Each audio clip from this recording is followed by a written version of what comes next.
حل ہے، اور وہ ڈاکٹر جو مریضوں کے مسیحا ہیں وہ ایڑیاں رگڑ رگڑ کر ہاسپٹل کے اندر وہ اللہ تبارک و تعالیٰ کو جان دے رہے ہیں۔ ارے یہ سب کچھ ہونا چاہیے، لیکن ساتھ اسلام بھی ہونا چاہیے، اسلام کے ساتھ پڑھو، اسلام کا علم بھی ہونا چاہیے۔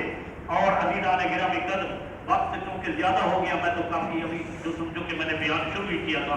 آخری بات یہ کہ ہماری زبان اور اعتزاز کا سبب جو ہے وہ یہ ہے کہ جو ہمارے اندر انتشار ہے، تفرقہ پرستی ہے، رب کائنات نے فرمایا، اپنے حبیب صلی اللہ علیہ وسلم کو ذریعے ہمیں حکم دیا کہ فرمایا کہ تم اللہ کی رسی کو مضبوطی کے ساتھ تھام لو، ولا تفرقوا، فرقہ فرقہ مت بنو۔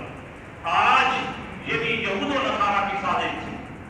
آج امت مصطفیٰ کو صرف نیچا